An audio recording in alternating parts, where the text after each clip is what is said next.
Every time you scroll through social media, there it is, that familiar ache in your chest. Someone else's perfect vacation, their flawless home, their seemingly effortless success. And in that moment, your own life feels somehow smaller, less worthy. This constant comparison, it's the silent thief stealing your joy without you even realizing it. But what if I told you this compulsion to compare isn't just a modern social media problem? What if it's woven into the very fabric of human existence, a pattern as old as humanity itself? And what if understanding this pattern could be the key to finally breaking free from it? We live in a world that has turned comparison into an art form. From the carefully curated Instagram feeds to the LinkedIn profiles showcasing career achievements, we're bombarded with idealized versions of lives that seem to outshine our own. But this isn't just about social media. It's about something far deeper, something etched into our evolutionary code. Our ancestors survived by comparing themselves to others. Was someone stronger, better at hunting,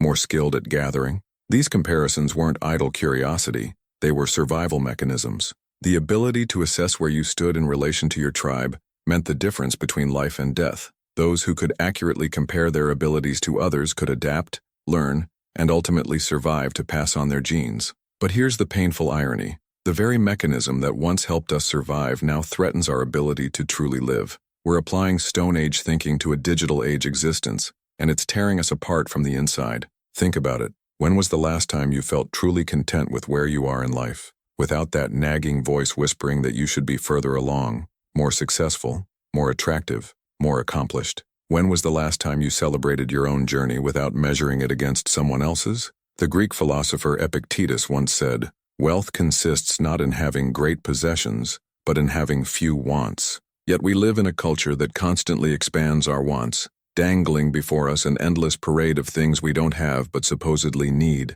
And with each new want comes a new opportunity for comparison, a new way to feel inadequate. But why does comparison hurt so much? The answer lies in what psychologists call social comparison theory. We naturally evaluate ourselves by comparing our abilities and achievements to others. When we make upward comparisons looking at those who appear to be doing better than us, we often experience negative emotions, envy, inadequacy, even despair. Yet we can't seem to stop ourselves from making these comparisons. There's a certain addictive quality to comparison. Like picking at a scab, we know it hurts, yet we can't help ourselves. We scroll through social media knowing it will leave us feeling worse, yet we continue scrolling. Why? Because comparison also gives us something: orientation. It tells us where we stand in the social hierarchy, information our primitive brains still crave despite its psychological cost. And let's be honest, sometimes comparison feels good. When we make downward comparisons looking at those who seem to be doing worse than us,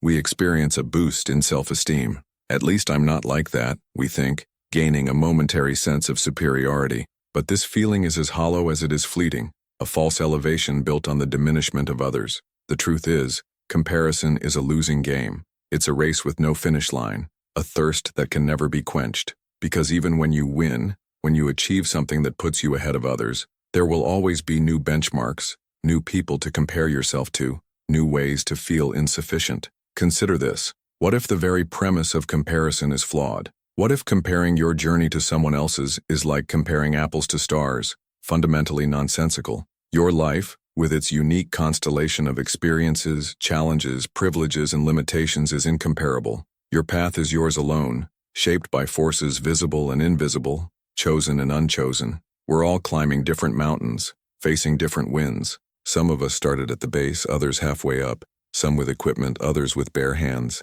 How can we possibly compare our progress? The philosopher Kierkegaard wrote about the despair of comparing, arguing that true selfhood comes from recognizing your unique existence. When you define yourself in relation to others, you're not living authentically, you're living reactively, allowing external benchmarks to dictate your sense of worth. But if comparison is so natural, so deeply ingrained in our psychology, how do we break free from its grip? The answer begins with awareness. Notice when you're comparing yourself to others. Name the feeling. Acknowledge the pattern without judgment. This simple act of recognition creates a small but crucial space between stimulus and response, between the impulse to compare and the suffering that follows. Next, question the validity of your comparisons. Remember that you're seeing only a fraction of others' lives, often the highlight reel, not the behind-the-scenes struggles. The person you envy for their success may be fighting battles you know nothing about, The seemingly perfect couple might be on the verge of divorce. The colleague with the impressive career might be profoundly unfulfilled.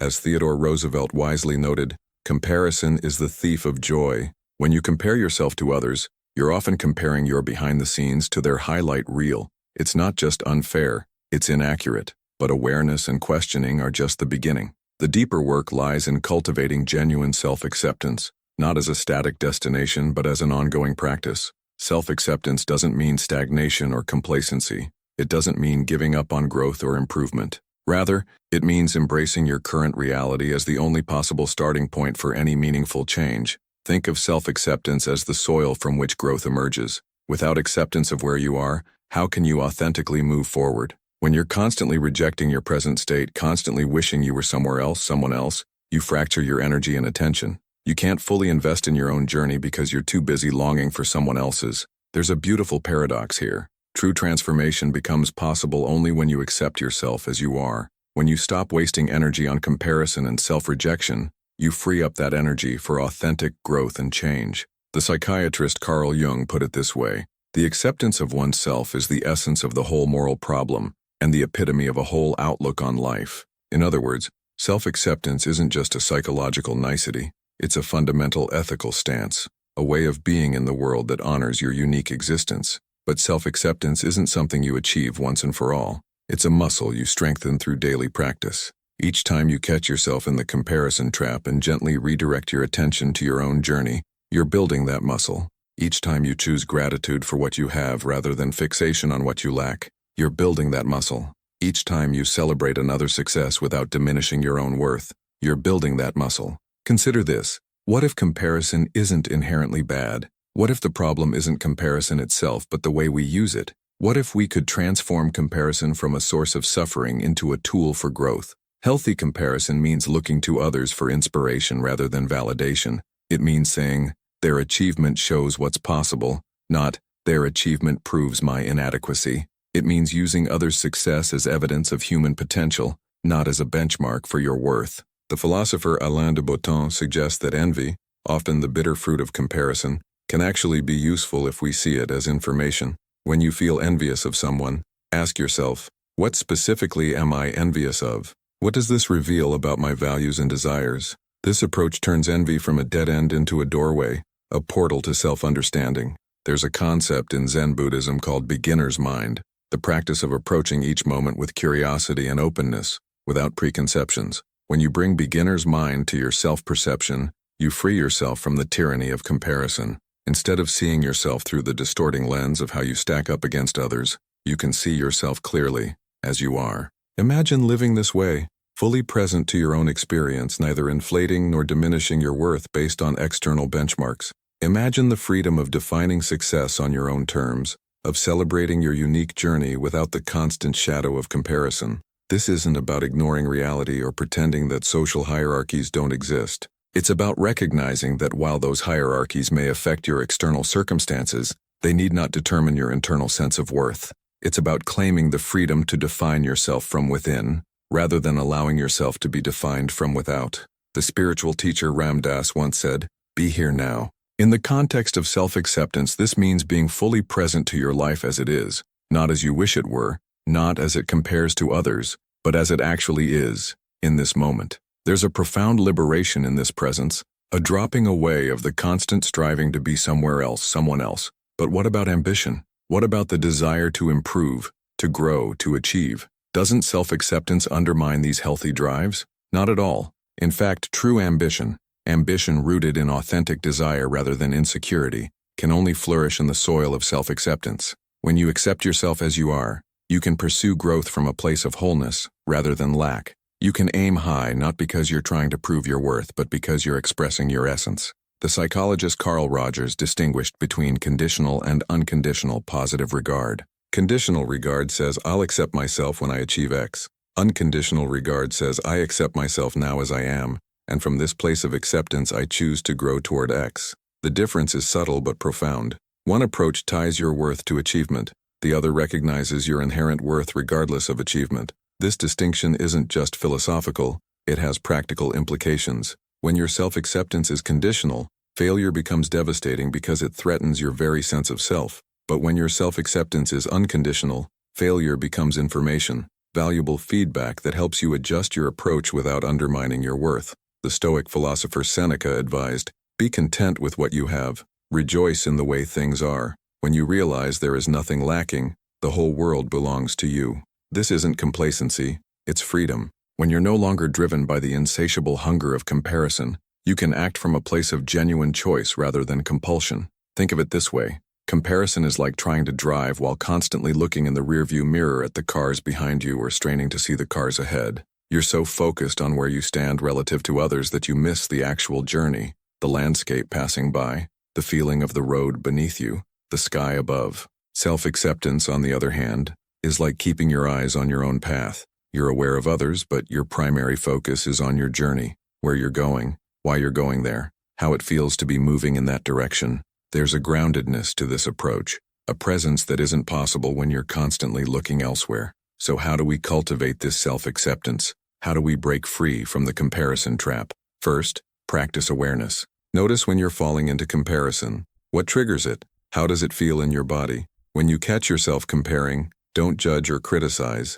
Simply observe with curiosity. Second, question your comparisons. Ask yourself, is this comparison fair? Am I seeing the whole picture? What assumptions am I making? Remember that you're comparing your full reality, with all its complexities and challenges, to a partial, often idealized version of someone else's life. Third, redirect your focus. When you find yourself comparing, consciously shift your attention to your own journey. Ask, what matters to me? What are my values? What progress am I making on my own path? Fourth, practice gratitude. Regularly acknowledge what you have, what you've accomplished, what's going well in your life. Gratitude doesn't eliminate the desire for growth, but it counterbalances the tendency to focus on lack. Fifth, cultivate compassion for yourself and others. Recognize that everyone struggles, everyone suffers, everyone faces challenges.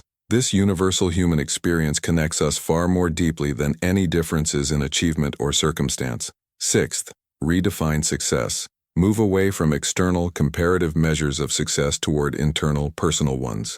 Ask, am I living in alignment with my values? Am I growing? Am I contributing? These questions lead to a more authentic, sustainable sense of achievement. And finally, embrace your uniqueness. Your distinct combination of strengths, weaknesses, experiences, and perspectives isn't a flaw to be overcome. It's a gift to be expressed. The world doesn't need more carbon copies. It needs your particular voice, your particular light. The poet Mary Oliver asked, "Tell me, what is it you plan to do with your one wild and precious life?" Notice that she didn't ask, "Tell me, how does your life compare to others?" She recognized that the true question is not how we rank relative to others, but how fully we're living our own unique journey. Imagine standing at the edge of your life, looking back over the years. Would you want to say that you spent those years constantly measuring yourself against others, always feeling either superior or inferior, but rarely truly present? Or would you want to say that you embraced your unique path, that you lived authentically, that you were fully there for your own life? The choice is yours. Every time you catch yourself falling into comparison, you have the opportunity to choose again, to redirect your attention from how you stack up to how you show up. Every such choice is a step toward freedom, toward the genuine self-acceptance that makes a meaningful life possible. In the end, the question isn't whether you're better or worse than others. The question is whether you're fully embodying your own unique journey, with all its messiness, all its beauty, all its particular challenges and gifts. When you can answer yes to that question, you found something far more valuable than any favorable comparison. You found yourself. So the next time you feel that familiar ache of comparison, remember this. You are not here to be a copy of anyone else. You are here to be the fullest, most authentic expression of yourself. And that self, your unique, irreplaceable self, is enough. Not because of how it compares to others, but because of what it is. A singular expression of life that has never existed before and will never exist again.